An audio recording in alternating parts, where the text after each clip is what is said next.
Os Garotos Corvos, capítulo 5. Barrington Welk se sentia menos animado à medida que se arrastava pelo corredor da Whitman House, o prédio administrativo da Agliombe. Eram 5 horas da tarde, o dia na escola havia terminado fazia tempo, e ele deixara sua residência na cidade somente para pegar algumas tarefas que precisavam ser corrigidas até o dia seguinte. À esquerda, a luz da tarde se derramava nas janelas altas de várias vidraças. À direita, havia o murmúrio das vozes dos funcionários da escola. Os prédios antigos lembravam museus àquela hora do dia. Barrington, achei que você estivesse de folga hoje. Você está com uma aparência péssima. Está doente? Welk não formulou imediatamente uma resposta.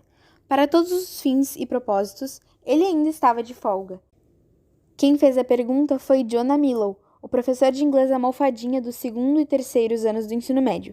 Apesar do gosto de calças de veludo, cotelê, xadrez afuminadas, Milo não era insuportável, mas Welk não fazia muita questão de discutir com ele sua ausência na aula daquela manhã. A véspera do dia de São Marcos estava começando a ter um brilho de tradição para ele, uma tradição que envolvia passar a maior parte da noite enchendo a cara antes de cair no sono no chão de sua kitnet um pouco antes do amanhecer. Naquele ano, ele havia tomado a precaução de pedir folga no dia de São Marcos. Ensinar latim para os garotos da Agliombe já era uma dura punição, mas ensiná-los de ressaca era torturante. Por fim, Welk ergueu a pilha amarfanhada de lições de casa escritas à mão como resposta. Milo arregalou os olhos ao ver o nome escrito no papel de cima. Ronan Lynch? Essa é a lição dele? Virando a pilha para ler o nome na frente, Welk concordou. Assim que o fez, alguns garotos a caminho do treino de remo esbarraram nele, empurrando em cima de Milo. Os estudantes provavelmente nem se deram conta de que estavam sendo desrespeitosos. Welk só era um pouco mais velho que eles, e suas feições dramaticamente grandes o faziam parecer mais jovem. Ainda era fácil confundi-lo com um dos estudantes. Milo se livrou de Welk. Como você faz para ele ir à aula? A mera menção do nome de Ronan Lynch mexia em algum ponto sensível dentro de Welk. Porque nunca era ele sozinho. Era ele como parte do inseparável trio. Ronan Lynch, Richard Gansey e Adam Parrish. Todos os garotos na classe eram ricos, confiantes, arrogantes, mas esses três, mais do que ninguém, o faziam lembrar o que ele perdera. Welk fez um esforço para lembrar se Ronan já faltara a alguma de suas aulas. Os dias de escola começavam com Welk estacionando sua porcaria de carro ao lado dos belos carros da Agliombe, abrindo caminho por entre os garotos sorridentes e de cabeça oca, e então se apresentando diante de uma sala cheia de estudantes de olhar vazio, na melhor das hipóteses, ou sarcástico, na pior. E, ao fim do dia, Welk sozinho, assombrado, nunca jamais capaz de esquecer que já foram deles. Quando isso se tornou a minha vida? Welk deu de ombros. Não me lembro de ele ter faltado. Mas você dá aula para ele e o Gansey, não é? Perguntou Milo. Isso explica. Os dois andam grudados como carrapatos. Era uma expressão estranha e antiga, uma expressão que Welk não ouvia desde seus dias em Agliombe. Ele também andava grudado como um carrapato com seu companheiro de quarto, Czerny. Ele sentiu um vazio dentro de si, como se estivesse com fome, como se devesse ter ficado em casa e bebido mais para comemorar aquele dia miserável. Welk derivou de volta para o presente, olhando para a lista de chamadas que o professor substituto havia deixado. O Ronan estava na aula hoje, mas o Gansey não. Não na minha, pelo menos. Ah, deve ser por causa daquele papo do dia de São Marcos que ele estava falando, disse Milo. Isso chamou a atenção de Welk.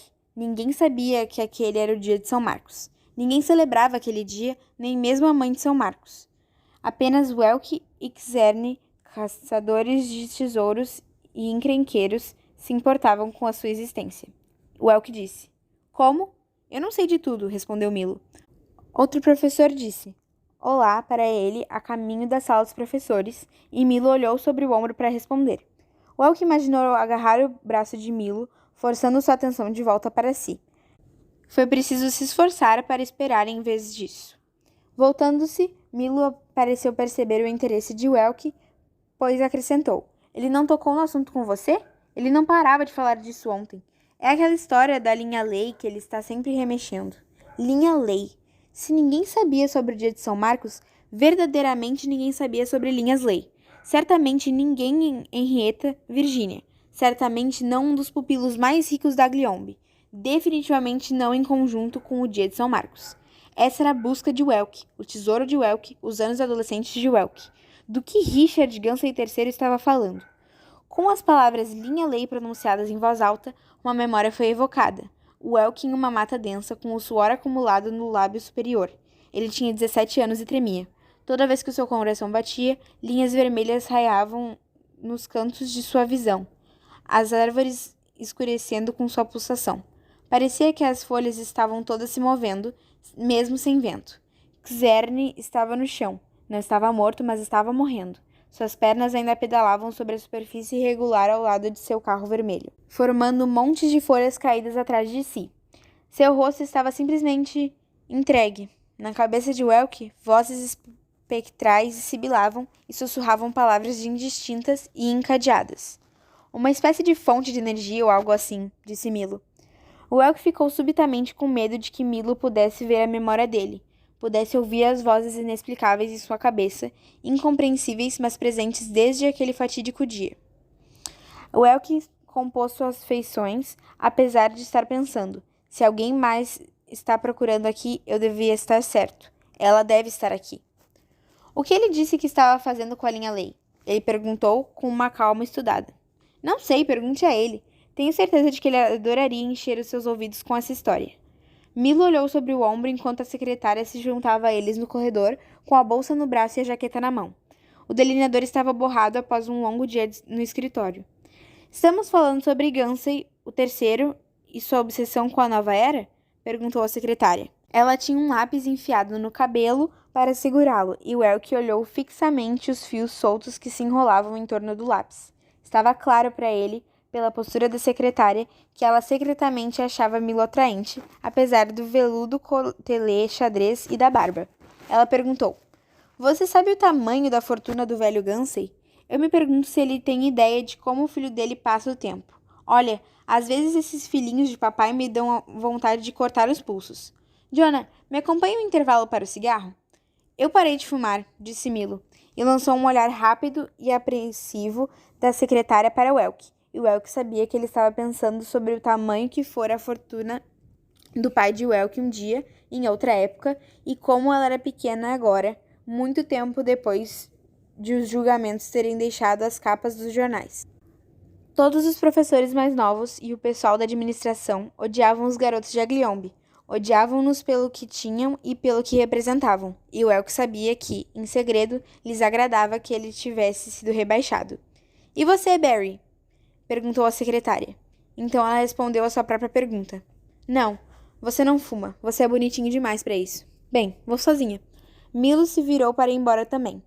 Melhoras, disse gentilmente, embora Welk nunca tivesse dito que estava doente. As vozes na cabeça de Welk eram um rugido, mas dessa vez os próprios pensamentos as abafaram. Acho que já estou melhor, disse Welk. Talvez a morte de Xerne não tivesse sido à toa no fim das contas.